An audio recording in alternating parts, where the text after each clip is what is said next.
La douce lumière du matin illuminait l'aéroport tandis que Madeleine Dubois, avec ses pas hésitants et son regard curieux, traversait le hall principal. L'endroit était un mélange de sons et de mouvements qui la fascinaient autant qu'il l'intimidait. Pour elle, qui avait passé sa vie dans une petite ville de France, cet environnement était bien plus qu'une simple salle d'aéroport, c'était un portail vers un monde inconnu. Madeleine tenait fermement son petit sac en tissu, ses doigts caressant la texture usée par le temps et l'usage constant. De temps en temps, elle s'arrêtait, observant les familles et les voyageurs solitaires, chacun plongé dans ses propres rituels de départ et d'anticipation. Dans un geste presque inconscient, Madeleine glissa sa main jusqu'à sa chaussure, sentant la clé de la maison cachée là. C'était une vieille habitude, une tentative de garder une partie de chez elle toujours avec elle, mais elle découvrirait bientôt que toutes les traditions ne conviennent pas à tous les endroits. En s'approchant du détecteur de métaux, un bourdonnement de confusion commença à se former dans son esprit. Les instructions des agents de sécurité sonnaient comme une langue étrangère, et Madeleine, avec son expression de préoccupation évidente, essayait de déchiffrer chaque geste et chaque mot. Elle passa à travers la machine, et le son aigu de l'alarme coupa le murmure ambiant. Les cœurs se sont accélérés, les regards se sont tournés, et Madeleine, maintenant au centre d'une attention non désirée, ressentit une vague de chaleur monter à son visage. « Madame, s'il vous plaît, videz vos poches et assurez-vous de ne rien avoir de métallique avec vous » demanda gentiment un agent de sécurité, son ton professionnel teinté de sympathie en voyant la confusion de la dame. « Je n'ai que la clé de la maison » murmura Madeleine en retirant la clé de sa chaussure d'une main tremblante, révélant l'objet inoffensif mais inattendu. « C'est une habitude, je n'ai jamais voyagé auparavant. » L'agent sourit, un geste de compréhension et de réconfort. « Ne vous inquiétez pas, madame. Il est normal d'être nerveux lors du premier voyage.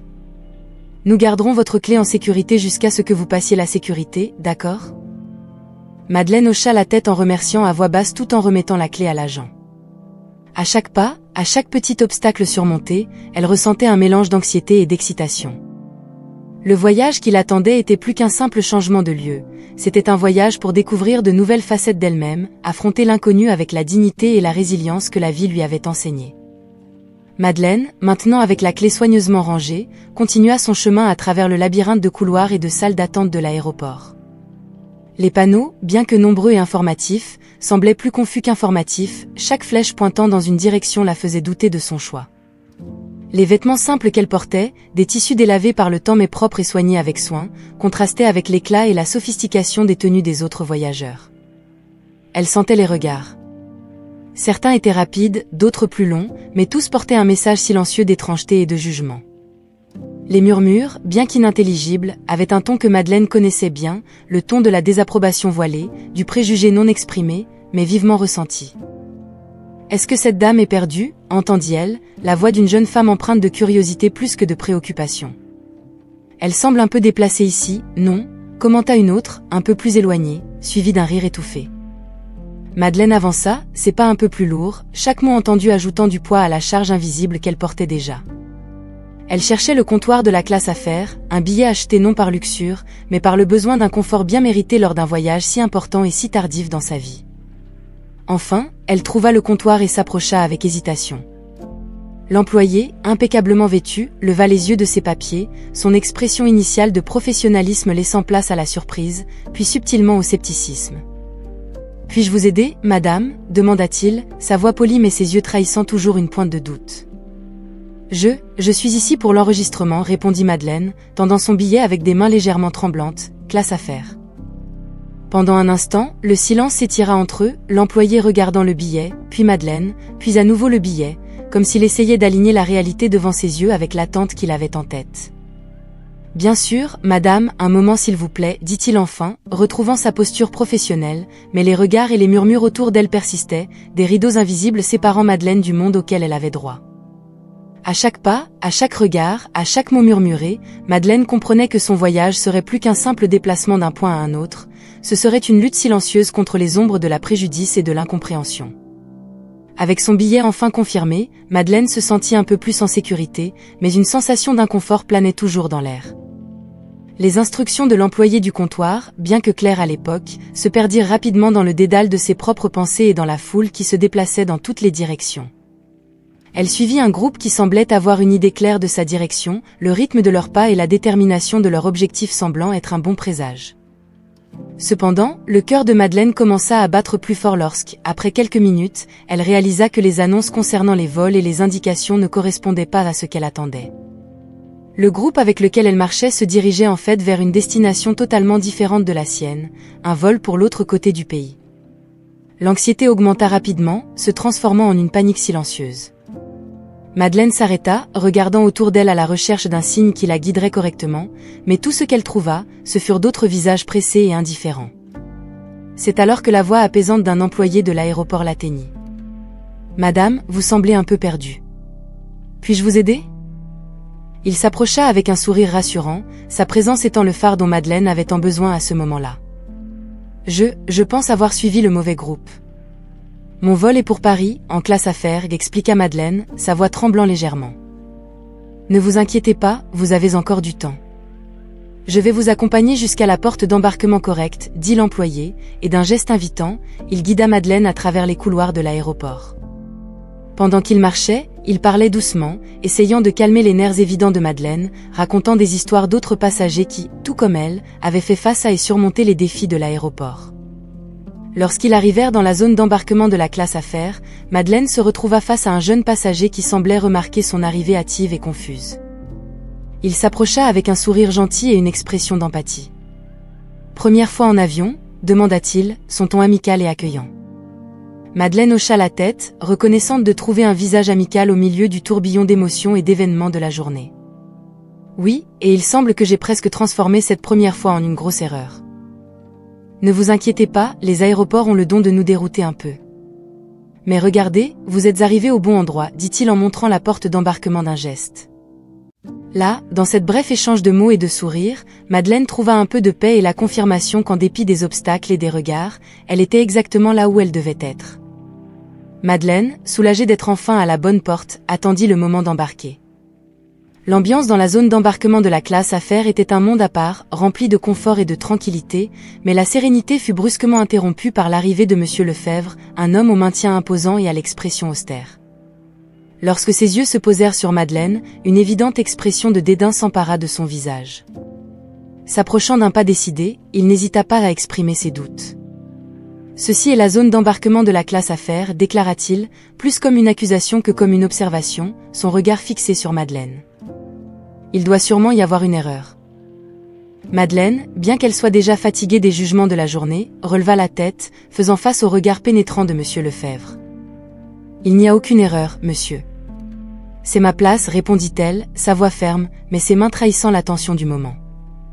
La dispute attira l'attention des autres passagers, qui observaient maintenant la scène avec un intérêt varié. Certains lançaient des regards de sympathie à Madeleine, tandis que d'autres semblaient partager le sentiment élitiste de Monsieur Lefebvre, chuchotant entre eux et évaluant la situation avec scepticisme. « Je paie un prix premium pour ne pas avoir à faire face à ça, continua Monsieur Lefebvre, gesticulant en direction de Madeleine avec une expression de mépris. Comment l'administration permet-elle de telles erreurs ? Le jeune homme gentil que Madeleine avait rencontré plus tôt intervint, sa voix calme mais ferme. « Monsieur, son billet est aussi valable que le nôtre. Le respect n'est pas un privilège de classe, mais un droit pour tous. » Le conflit verbal s'intensifiait, les paroles acerbes de Monsieur Lefebvre entrant en collision avec la défense inébranlable du jeune homme. Les passagers étaient divisés, un murmure croissant remplissant l'air.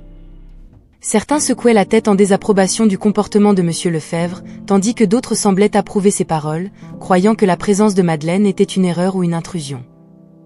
Au milieu du tourbillon de voix et de tension, Madeleine restait immobile, son cœur battant fort, mais sa dignité intacte. Elle savait que sa présence ici n'était pas une erreur, mais un droit acquis, et elle était déterminée à ne pas laisser l'arrogance d'un passager ébranler sa conviction ou obscurcir le voyage qu'elle avait commencé avec tant d'espoir et de courage.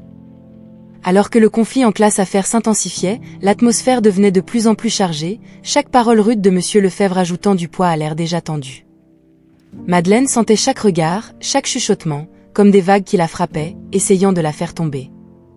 L'énergie du conflit grandissait, menaçant de transformer la zone d'embarquement en un champ de bataille d'ego et de préjugés.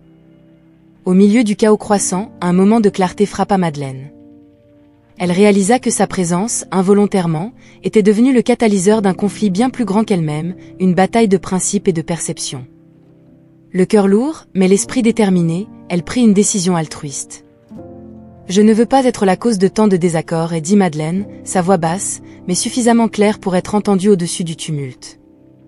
Je vais en classe économique. Ça ne vaut pas la peine de tout ce trouble.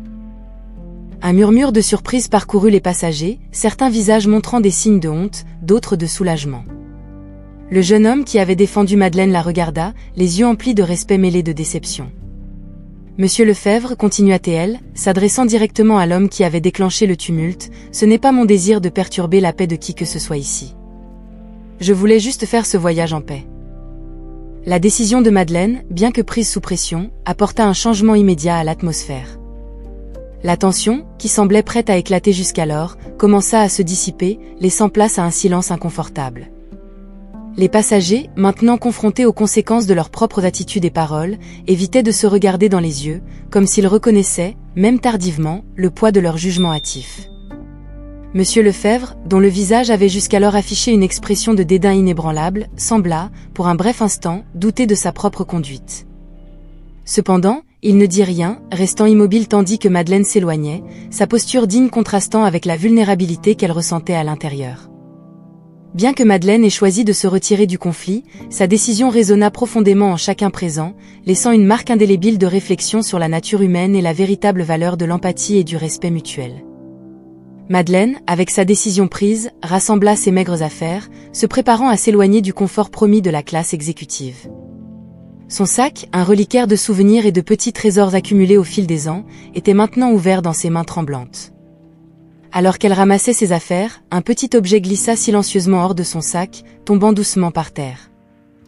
C'était une vieille photographie, les bords usés par le temps, mais l'image suffisamment claire pour raconter une histoire sans mots. La scène capturée révélait une jeune Madeleine, son sourire mêlé d'espoir et de mélancolie, tenant un bébé dans ses bras, ses yeux emplis d'un amour inconditionnel. La chute de la photographie sembla suspendre le temps autour d'elle.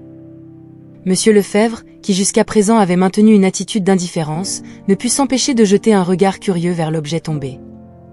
Les passagers autour, également captivés par ce moment inattendu, observaient en silence. Monsieur Lefebvre, poussé par un élan inattendu, se baissa pour ramasser la photographie. « C'est votre famille ?» demanda-t-il, sa voix perdant la tonalité autoritaire précédente, remplacée par un soupçon d'intérêt sincère. Madeleine, surprise par l'action et la question, hocha légèrement la tête. « Oui, c'est une vieille photo. »« Mon fils, quand il était encore un bébé, répondit-elle, sa voix chargée d'une nostalgie palpable. » Un murmure doux se répandit parmi les passagers, la photographie servant de fenêtre sur l'humanité de Madeleine, une preuve silencieuse que chaque personne porte en elle une histoire complexe et profondément personnelle. Monsieur Lefebvre, tenant la photographie, sembla réfléchir un instant, ses yeux passant de l'image à la femme devant lui. La révélation inattendue de la photographie avait créé un lien, ténu mais indéniable, un pont au-dessus de l'abîme des préjugés et des malentendus. « Une belle photo, dit-il enfin, la rendant à Madeleine avec un geste attentif. « Nous avons tous nos histoires, n'est-ce pas ?» Madeleine accepta la photographie, ses doigts effleurant légèrement ceux de Monsieur Lefebvre lors de cette bref échange. « Oui, nous en avons tous, acquiesça-t-elle, un sourire triste mais reconnaissant se dessinant sur ses lèvres. La chute de la photographie avait, de manière inattendue et subtile, modifié le cours de cette matinée. Le simple geste de partager un souvenir à travers une image délavée avait apporté une nouvelle perspective à ce présent, rappelant à tous la complexité et la fragilité des vies qui s'entrelacent, souvent de manière invisible, dans le tissu de l'existence humaine. L'atmosphère dans la salle d'embarquement s'était adoucie, la tension précédente laissant place à un silence réfléchi. Encouragée par le changement subtil dans le comportement de Monsieur Lefebvre et des autres passagers, Madeleine se sentit poussée à partager plus qu'une simple photographie ancienne. Avec l'image de son fils encore entre ses mains, elle commença à raconter son histoire, chaque mot portant le poids d'une vie marquée par des défis et des pertes, mais aussi par une force résiliente. « Je suis née dans un petit village », commença Madeleine, sa voix ferme malgré l'émotion évidente. La vie n'a jamais été facile. Mes parents travaillaient dur pour nous nourrir, et moi, en tant qu'aînée de 5 frères et sœurs, j'ai dû aider dès mon plus jeune âge. Les passagers écoutaient, certains se rapprochant, attirés par la sincérité et la profondeur de l'histoire qui se déroulait devant eux. Madeleine parla des années de disette, de la lutte quotidienne pour la survie, et de l'amour qui maintenait la famille unie malgré tout. Alors vint la guerre, poursuivit-elle, une ombre passant sur son visage. Mon père a été appelé sous les drapeaux. Il n'est jamais revenu. Le perdre a été un coup dont ma famille ne s'est jamais totalement remise. Le silence était palpable, chaque personne présente absorbée par le récit. Madeleine continua, parlant des difficultés qui ont suivi, de comment elle a dû assumer des responsabilités au-delà de son âge, de son frère qui avait besoin de soins spéciaux, et du poids de la solitude qui parfois semblait insupportable. Et puis, quand je pensais que la vie n'avait plus de surprise pour moi, je suis tombée amoureuse, dit-elle, une lueur mélancolique dans les yeux. C'était un amour vrai, pur, mais il fut de courte durée. Une tragédie me l'a enlevé, et avec lui est partie notre maison, notre espoir. Les regards que Madeleine recevait maintenant étaient empreints de compassion et de respect, bien différents des jugements hâtifs d'auparavant. Elle parla de la douleur d'accoucher en plein deuil, de la joie et de la terreur de tenir son fils dans ses bras, sachant que le monde qui l'entourait était un lieu d'incertitude et de danger. Laisser mon fils dans un orphelinat a été la décision la plus difficile que j'ai jamais prise, avoua Madeleine, les larmes brillant dans ses yeux, mais ne tombant pas, mais je voulais qu'il ait une chance, une vie meilleure que celle que je pouvais lui offrir à l'époque. Et puis, avec une pause chargée de sens, elle révéla le lien qui unissait son histoire à ce vol, à cet instant. Des années ont passé, des années de recherche et d'espoir. Et aujourd'hui, enfin, je suis ici, dans ce voyage, car j'ai découvert que mon fils, le bébé que j'ai dû laisser derrière moi, est le pilote de cet avion. Un soupir collectif parcourut la salle. L'histoire de Madeleine, avec ses couches de perte, d'amour et de rédemption, avait touché chaque cœur présent. La photo qui était tombée de son sac était maintenant un symbole puissant, non seulement de son passé, mais du voyage extraordinaire que peut être la vie, remplie de rebondissements et de moments qui, bien que douloureux, peuvent conduire à des retrouvailles inattendues et à de nouveaux départs. Au cœur de la tension qui remplissait l'ambiance en classe exécutive, Madeleine, tenant toujours la photographie, regardait les visages qui l'entouraient. Quelque chose avait changé, une brèche s'était ouverte dans les murs de préjugés et de mécompréhension qui séparaient les passagers. La vulnérabilité partagée par Madeleine, ses souvenirs débordant des bords de la vieille photographie, avaient touché quelque chose d'essentiel en chacun d'eux. Monsieur Lefebvre, en particulier, semblait profondément affecté. La rigidité de sa posture s'était adoucie, son expression reflétait maintenant l'introspection. Le conflit qu'il avait déclenché, nourri par une certitude inébranlable de sa propre place et de ses droits, semblait désormais creux et superficiel face à la réalité partagée par Madeleine. Madame Dubois, commença Monsieur Lefebvre, sa voix reflétant une hésitation inhabituelle. J'ai été hâtive dans mes jugements. Nous l'avons tous été, d'une manière ou d'une autre. Il regarda autour de lui, trouvant dans les yeux des autres passagers un reflet de sa propre réalité récemment découverte. Monsieur Lefebvre. Madeleine l'interrompit, mais il leva la main, lui demandant de continuer. Non, laissez-moi parler, s'il vous plaît. Votre histoire, votre force face aux adversités que vous avez affrontées, j'étais aveugle à la véritable nature de ce que signifie partager cet espace, ce vol, avec d'autres êtres humains, dit-il, sa voix maintenant ferme mais empreinte d'une nouvelle compréhension. La place que j'ai défendue si ardemment, elle vous revient de droit, madame. S'il vous plaît, acceptez-la comme un geste de ma sincérité. Un silence respectueux s'installa. Les passagers, témoins de la transformation qui se déroulait devant leurs yeux, contemplaient la scène avec un mélange de surprise et d'admiration. Monsieur Lefebvre, l'homme qui incarnait la rigidité et la froideur il y a quelques minutes à peine, tendait maintenant la main en signe de rédemption. Madeleine, visiblement émue par le geste, mit quelques secondes à répondre. Monsieur Lefebvre, votre offre va bien au-delà d'un siège dans ce vol. Elle est un rappel que, peu importe à quel point nous pouvons paraître différents à l'extérieur, les histoires que nous portons dans nos cœurs ont le pouvoir de nous unir. Merci, dit-elle, acceptant non seulement le siège, mais aussi le pont qui avait été construit entre eux. Alors que Madeleine prenait sa place, les passagers échangeaient des regards et des chuchotements, se reconnaissant en eux-mêmes les ombres du jugement qui avait obscurci leur empathie. Le geste de Monsieur Lefebvre, né de la révélation apportée par les souvenirs de Madeleine, avait non seulement rétabli la paix en classe exécutive, mais avait semé une réflexion plus profonde, une opportunité de regarder en soi et de reconnaître la capacité de changement et de rédemption qui réside en chaque personne. L'avion avait atteint l'altitude de croisière, et les lumières douces de la cabine créaient une atmosphère de calme et d'introspection. Madeleine, maintenant installée dans son siège, regardait par la fenêtre, observant les nuages défiler majestueusement en dessous d'elle. Ses pensées étaient lointaines, perdues dans les souvenirs que la photographie avait évoqués, lorsque la voix du pilote interrompit le silence, résonnant à travers le système de communication. Mesdames et messieurs, ici le capitaine Christophe Dubois qui vous parle. La voix était calme, mais portait une émotion palpable qui capta immédiatement l'attention de tous. Aujourd'hui, ce n'est pas seulement un vol comme les autres. Aujourd'hui, j'ai l'honneur et la joie de partager les cieux avec une passagère très spéciale. Madeleine sentit son cœur battre plus fort. La voix, bien que plus mature, éveilla en elle un souvenir, un écho de temps passé. « À ma chère mère, Madeleine Dubois, qui est parmi vous ? Maman, votre voyage et votre force ont été ma boussole dans la vie, même à distance. » La voix de Christophe tremblait légèrement, l'émotion étant clairement difficile à contenir.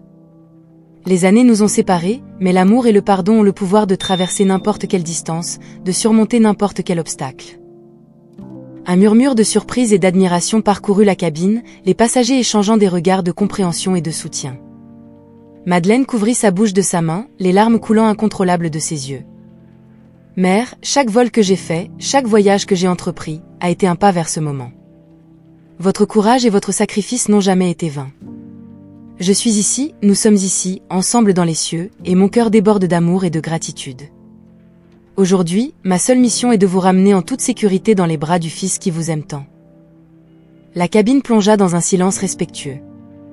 Les mots de Christophe, empreints d'émotion et d'amour, avaient transformé cet espace commun en un sanctuaire de connexion humaine. Les passagers, désormais témoins d'une retrouvaille si profonde et sincère, sentaient leur propre cœur touché par l'histoire de Madeleine et Christophe. Madeleine, submergée par l'émotion, regardait vers le haut, comme si elle essayait, à travers la fuselage de l'avion, de rencontrer les yeux du Fils qu'elle avait rêvé de retrouver. Christophe, murmura-t-elle, une prière de remerciement et d'amour envoyée au vent, confiante qu'elle atteindrait, d'une manière ou d'une autre, le cœur du Fils qui pilotait l'avion, les guidant tous les deux à travers les nuages vers un nouveau départ. L'avion glissait doucement dans le ciel, se rapprochant de sa destination finale. À l'intérieur de la cabine, le cœur de Madeleine battait à un rythme effréné, chaque battement faisant écho aux années d'attente et à la douce anticipation du moment à venir. La voix de Christophe, encore résonnant dans son esprit, avait transformé les dernières heures du vol en un voyage de réflexion et de renouveau. Lorsque l'avion toucha la piste, la réalité de la retrouvaille imminente commença à se matérialiser. L'anxiété et l'émotion tissaient une toile complexe dans le cœur de Madeleine. Les roues de l'avion touchèrent le sol ferme, et à chaque mètre parcouru par l'appareil, la retrouvaille entre mère et fils devenait plus tangible. Lorsque l'avion s'immobilisa enfin et que les portes s'ouvrirent, Madeleine se leva, ses mains tremblant légèrement pendant qu'elle rassemblait ses affaires. Les autres passagers, conscients de la singularité de ce vol, observaient avec des regards bienveillants et des sourires encourageants, partageant silencieusement la joie et l'attente de ce moment. Elle marcha dans l'allée de l'avion, chaque pas un prélude à la mélodie tant attendue de la retrouvaille. Arrivée à la porte de l'avion, Madeleine prit une profonde inspiration, sentant l'air frais du matin remplir ses poumons. Et puis, il était là, Christophe, plus seulement une voix par l'intercom, mais une présence vivante, réelle, son visage reflétant les émotions qu'elle ressentait elle-même. Pendant un moment, le monde autour d'eux disparut, ne laissant que la mère et le fils, deux cœurs entrelacés par l'amour et la nostalgie. Christophe fit un pas en avant, ouvrant ses bras, et Madeleine, surmontant la dernière distance qui les séparait, se dirigea vers l'étreinte dont elle avait rêvé pendant tant d'années. L'étreinte était un lien, un havre de paix où les mots étaient superflus. Tout ce qui avait été perdu, toutes les années de séparation, semblait s'évanouir dans cette étreinte, laissant place à une nouvelle réalité, tissée de pardon, de compréhension et d'un amour inébranlable. Les passagers et l'équipage, témoins silencieux de cette scène, sentaient leurs propres yeux s'embuer, émus par la puissance de cette retrouvaille. Madeleine et Christophe, enfin réunis, restèrent enlacés, marquant non seulement la fin d'un voyage, mais le début d'un nouveau chapitre dans leur vie, un chapitre de redécouverte, de renouveau et d'espoir partagé. Après les retrouvailles émouvantes, Madeleine et Christophe, toujours enveloppés dans la chaleur de leur étreinte, se sont lentement écartés, leurs yeux se rencontrant dans un dialogue silencieux d'amour et de compréhension. Autour d'eux, l'aéroport bourdonnait de la vie quotidienne, mais pour la mère et le fils, ce moment était un sanctuaire privé, un temps et un espace réservés uniquement à eux. Madeleine, les mains encore tremblantes d'émotion, chercha dans son sac l'objet qu'elle avait chéri au fil des ans. C'était un bijou de famille, une petite pièce d'une valeur inestimable, non pas pour le matériau dont elle était faite, mais pour les souvenirs et la signification qu'elle portait. Christophe, commença-t-elle, sa voix douce mais claire, c'est quelque chose qui a appartenu à notre famille depuis des générations. Je l'ai gardé avec moi, comme un symbole d'espoir, un rappel de l'amour et de la force qui nous ont toujours unis, même lorsque nous étions séparés. Elle ouvrit la main, révélant le bijou. Il était délicat, sa surface gravée de dessins complexes, la lumière de l'aéroport se reflétant doucement sur ses lignes et ses courbes. Christophe regarda l'objet, ses yeux brillants de la compréhension de la signification qu'il représentait. « Mère, c'est plus que ce que j'aurais pu imaginer. C'est l'histoire de notre famille, l'héritage d'amour et de persévérance que vous avez maintenu en vie, dit-il, sa voix émue par l'émotion. » Christophe prit le bijou avec précaution, comme s'il touchait une partie sacrée de sa propre histoire. « Je promets d'honorer cet héritage, mère. L'amour et la force qu'il représente seront la base sur laquelle nous construirons notre avenir ensemble. » Madeleine hocha la tête, un sourire de soulagement et de bonheur ornant son visage. Le bijou, maintenant entre les mains de Christophe, symbolisait non seulement la restauration d'un héritage familial, mais aussi la réaffirmation du lien indissoluble qui les unissait. C'était une promesse de nouveau départ, d'histoire encore à raconter et d'un amour qui, bien que mis à l'épreuve par le temps et la distance, restait inébranlable et éternel. Tandis que mère et fils restaient là, côte à côte, le bijou familial entre eux, il brillait comme un phare d'espoir et de continuité, un rappel silencieux que, malgré toutes les adversités, l'héritage d'amour et de persévérance trouvera toujours son chemin de retour à la maison. Madeleine et Christophe, le bijou familial maintenant un lien entre leurs cœurs, marchaient côte à côte à travers l'aéroport. La foule autour d'eux semblait s'effacer, devenant simplement un arrière-plan pour la nouvelle réalité qu'ils commençaient à tisser ensemble. À chaque pas, ils laissaient derrière eux des années de séparation et de silence, avançant vers un avenir de possibilités, de compréhension et d'amour partagé. En dehors de l'aéroport, le monde les attendait avec ses défis et ses promesses. Il restait encore beaucoup de conversations à avoir, de souvenirs à partager et de blessures à guérir, mais la certitude de l'amour récemment réaffirmée et la présence l'un de l'autre rendaient toutes les incertitudes et les peurs insignifiantes. Ils étaient prêts à reconstruire leur relation, à tisser ensemble les fils de leur vie dans un nouveau tissu d'expérience et d'affection. Pendant que mère et fils se préparaient à quitter l'aéroport, les passagers et l'équipage qui avaient fait partie de ce voyage unique réfléchissaient aux leçons que le vol leur avait apportées. Les histoires de Madeleine et Christophe, partagées dans un espace si confiné, mais si ouvert à l'humanité, avaient touché chaque cœur de manière unique. C'était comme si le vol avait été un microcosme, une représentation condensée de la vie, avec ses luttes, ses jugements hâtifs, mais aussi avec sa capacité à ressentir de l'empathie, de l'amour et de la rédemption. L'expérience avait changé les perspectives, adouci les cœurs endurcis et ravivé la croyance en la compassion et dans le pouvoir transformateur du pardon. Madeleine et Christophe, maintenant à l'extérieur, ont pris une profonde inspiration, sentant l'air frais du matin remplir leurs poumons. Le ciel était clair, un vaste horizon bleu s'étendant devant eux, symbolisant les nouveaux horizons qui s'ouvraient désormais à eux. Main dans la main, avec le passé, le présent et l'avenir entrelacés dans leur étreinte, ils ont fait leur premier pas vers le reste de leur vie, convaincus qu'ensemble, ils pouvaient affronter tout ce que l'avenir leur réservait. Ainsi, avec des cœurs légers et pleins d'espoir, Madeleine et Christophe se sont aventurés dans le monde, prêts à découvrir, à apprendre et à aimer, chacun certain que, quels que soient les défis ou les joies que l'avenir apporterait, ils les affronteraient ensemble, unis par l'héritage d'amour qu'ils avaient réaffirmé et par le nouveau chapitre de leur vie qu'ils étaient sur le point d'écrire.